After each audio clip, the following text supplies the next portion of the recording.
Yo, happy Friday, guys, and welcome back to the channel. My name is Hart. Today, I'll be breaking down this two-game NBA slate we have here for Friday night on DraftKings. We got the Celtics versus the 76ers, and then we got the Nuggets versus the Suns. So, finally, we have a two-game slate for tonight after a few showdown slates, which actually went really well for me, as we'll check in the recap from last night. But, going to be breaking it down, going over my favorite early look core plays, as well as who to look to, who not to look to, all that good stuff in this breakdown. So make sure to hit that like button and subscribe. Do truly appreciate all the support recently. It's been fantastic. The core plays have been on fire, especially the early look core plays. So make sure to hit that like button if it's been helping you out. And yeah, I'll get into this breakdown. Before I get into the breakdown, I just want to say follow me on Twitter at HeartDFS. And if you guys can see here, um, it could have been a takedown for me last night. I talked about in my video yesterday how I wanted me or one of you guys to have a takedown yesterday, and it looked like I was about to be having a takedown. As you can see, getting close to halfway through the third quarter, I was up. I think 3 points. It was 3 points between me and second place, which is actually huge on a showdown slate. To have like a 3 point difference between first and second, especially when there's like no value on the slates.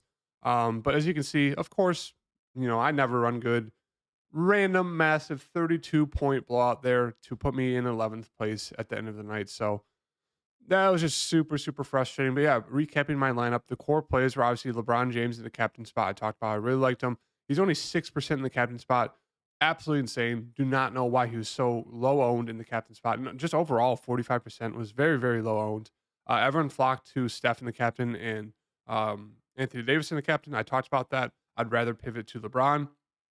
And LeBron was the only one who was having a good game there on the Lakers. So it was working out in a huge, huge way for me. Yeah. Who else? Steph Curry was fine there. Obviously, he could not score. He had 5 shot attempts at halftime. He hit 3 of 5, 8 points. But he went for that double double, which helped out. Klay Thompson was fantastic there, 30 real life points. Wiggins, Hachimura, and Green. But yeah, the core plays for me were LeBron James, Steph Curry, and then Rui Hachimura, who was only 16% owned. He was key. He was massive. He had, I think it was like 20, 20 to 23 points.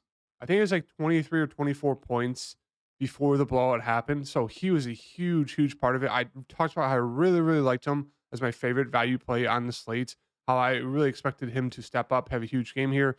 And what do you know? He did. So that was a great call by me. I'm don't want to be that guy, but I'm gonna pat myself on the back for that call there with Rui last night. Talked about how I really, really liked him, and he really stepped up there. And then we got that news that Kevon Looney randomly was ill, and then he was only going to play like 20 minutes, and they're going to start Jermichael Green. So I put Jermichael Green in there. That allowed me to pay up for a guy like Wiggins instead of Austin Reeves. And yeah, that was my lineup there. Finished 7 points, or excuse me, 6.5 points away from first place. As I talked about like a minute or two ago, I was in first place. It was looking like it was going to easily be a takedown for me if the game just stayed close because obviously I had LeBron, Steph, Clay, Wiggins, Hachimura. Anthony Davis wasn't doing anything.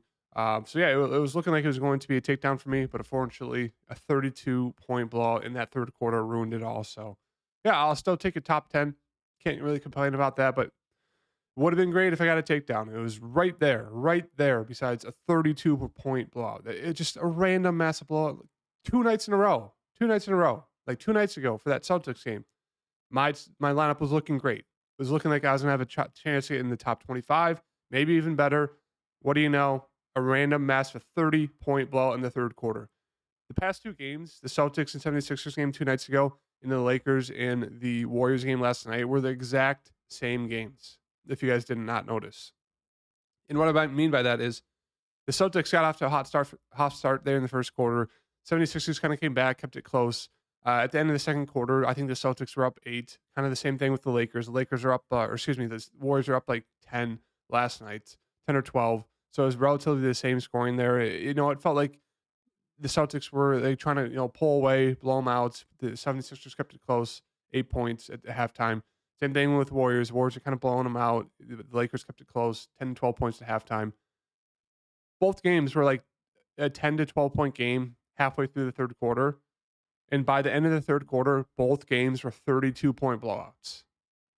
Just wild stuff, wild stuff. 2 nights in a row that my great lineups were ruined. But yeah, looking to continue we've been having some great success here on the early look core plays and on my Patreon updated plays, which you can find linked down below with the news. But yeah, we've been having some great success. So looking to continue that into tonight here for this slate. So starting off with this first game here, we have Boston versus Philadelphia. On the Boston side, we have Tatum at the top 9-7. So I like Tatum a lot here. As you can see, he only played 19 minutes. He was in foul trouble. He could not hit a shot, but it was really just the foul trouble that kept him out of the game. And so for that reason alone, he just did not play. And then obviously in that third quarter, they blew him out, so they didn't need him to play at all. So that's kind of why Tatum just only saw 19 minutes. But I think we can expect him to bounce back here, stay out of foul trouble. We know the upside there is massive. He had 267 fantasy point games before that last game. So Tatum looks great once again. I'm trying to find the spread here real fast. 2.5 point spread, favor to Boston, 214.5 game total. So the spread is a lot closer than it was the last game. So even when they ruled Joel Embiid in last game, the spread was 7.5. Now it's only 2.5 in this third game here. So expecting a pretty close game here between Boston and Philadelphia. In that Nuggets and Phoenix Suns game is a 4 point spread. Actually favored to the Suns there, 224.5 game total. So back to this Boston side, Tatum looks great as a spend up overall on the slate. Jaylen Brown comes in at a very cheap price tag, 8.3. He's been super aggressive, and he's actually been shooting the ball very, very well the past like 5 games, as you can see. He would have gone for 30 plus in that last game there, but obviously the blowout happened, so he did not play the fourth quarter. The game before that, he only shot it 10 times. I think he shot it only 2 times or 3 times at most that second half. So he did not score at all. He was on pace. So yeah, Jaylen Brown's been very, very solid recently. So both those guys look great. Malcolm Brogdon's been super, super hot. 24 minutes, 38.5 fantasy points. He's kind of the reason why they blew him out. I think he had like 3 threes there in the third quarter to help with that blowout. But yeah, he's seen mid 20s into the 30s if the game stays close. Before the last game, even if he was doing hot, in the third and fourth quarter, Tatum and Brown were kind of helping out and kind of taking over, and it kind of allowed Malcolm Brogdon to kind of take the foot off the gas there. As you can see, 26 and 28. When both these games, he came out firing from the floor and was on fire. But yeah, 5'4", I think he's a very, very solid play. I'm assuming he'll be super, super popular. And if the ownership's going to all flow to him, I'd rather take a shot on a guy like Marcus Smart at 5'2", who's had really solid upside, and a guy like Derek White, who's been struggling, but he did turn it on a little bit there in that second half. Went for like, I think 12 of his 15 points, if not at least 10 of his 15 there in that in that third quarter. So I do have a good amount of interest in these Boston guards. I'm going to throw Derek White in for right now. I like Al Horford a decent amount, 5'3". We know he can stuff the stat sheet. He was a little bit more aggressive last game, which was nice to see, especially from 3. Did not shoot it well, but we know he's a decent 3-point shooter. So if he's going to continue to be aggressive and stay out of foul trouble guarding Embiid, I do like him there at 5'3". Robert Williams, I think, is a solid play there. Played 22 minutes. Game obviously blew out, but he's a solid point per minute guy.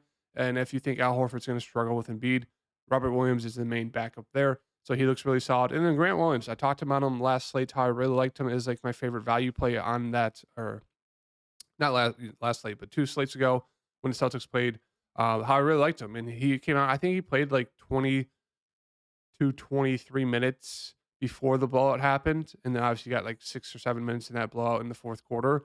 But yeah, he's one of those guys who can get a couple rebounds, get a couple assists, knock down some threes. He'll probably play, I would assume, 15 minutes, if not more, closer to 20. They will use him to guard Embiid. So yeah, I mean, I think he looks like a very solid value play. Obviously, there's some risk that he doesn't play. Maybe he only plays 15, maybe 10 minutes, but I think they do like what he brings to the table with the 3 points, with being able to guard Embiid a little bit. So yeah, a lot to like there on the Boston side. On the Philadelphia side, it's really just obviously Embiid and Harden stand out. Embiid, the big question mark is like, he looked fine. He didn't look 100%, but he was able to get 5 blocks. So it's like he wasn't afraid to jump, land on that knee. It was just more so the offense just looked very stagnant. He didn't look as fully crisp as you'd expect from the MVP. But the minutes were fine. Like he was trending to play close to like 35 minutes if he got that fourth quarter run. So yeah, I think we can expect at least close to 35 minutes from Embiid. It just came down to, really didn't get a lot of touches. Their offense was just all out of whack, but he did get to the free throw line a decent amount there. He got a lot of blocks, and he gets pretty much like 2 blocks a game. So I think Embiid's a fine play, especially if he's gonna be super low owned. I'd really, really like him as a spend up. Harden, same thing. We know he has upside. He just had a terrible shooting game. 2 of 14, only got 4 assists. Kind of made up for it with the rebounds, but yeah, I mean, he has huge upside even playing alongside Embiid. So I do like both of them a good amount today, especially if their ownerships are going to be very low. Maxi, I think he's a fine mid-range play. I prefer him over Harris, just because he should see the minutes. He should see around 35 minutes. He's going to go out there be aggressive, especially if Embiid or Harden are struggling, and if they double team Embiid, it should leave some guys open. So I actually think he's a very solid mid-range play. Tobias Harris, I think he's a fine play. I just prefer getting to Maxi just because he's a little bit more aggressive, but I guess Harris does have a little bit more upside when it comes to like maybe getting a double double with points and rebounds, but I think he's a fine play there. Should see mid 30s minutes, and that's really it. Like Paul Reed, way too expensive with Embiid back. He'll be back to like maybe 10 minutes at most.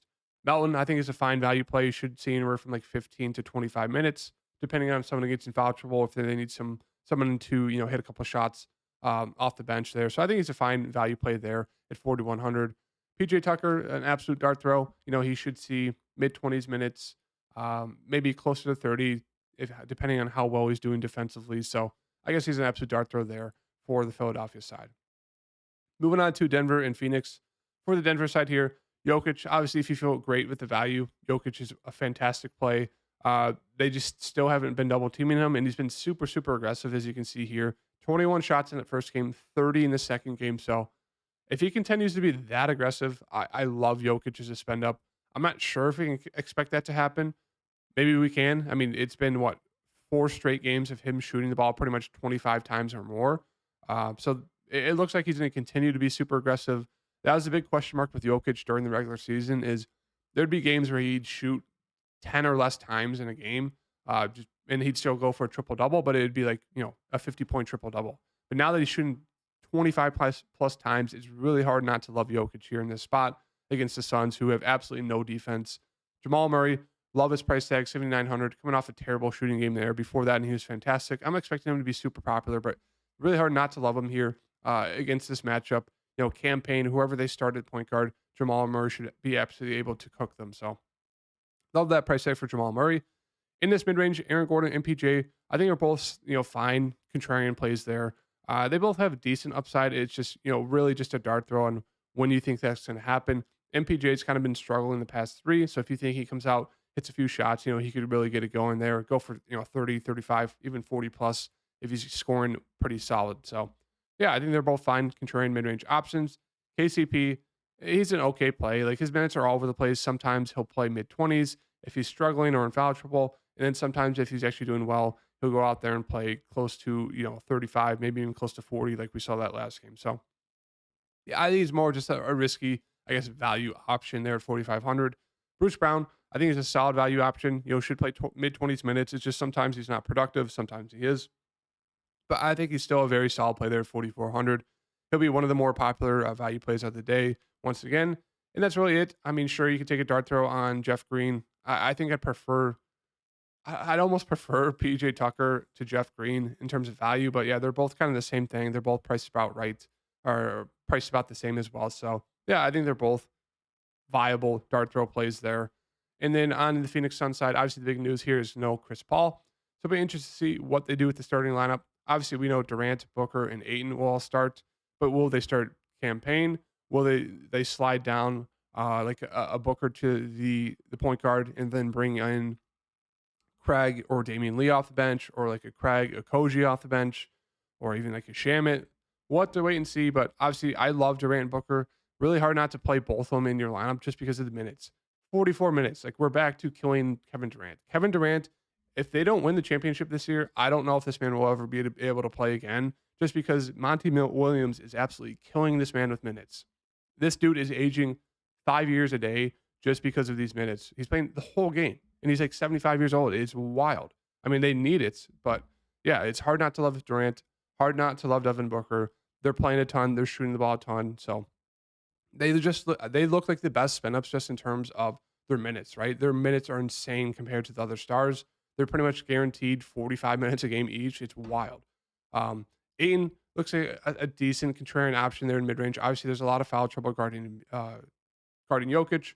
Campaign, if he starts, looks like one of the best plays of the day. He'll be like 70, 80% owned. I think you eat that chalk because he should play at least mid 20s minutes, if not 30 plus.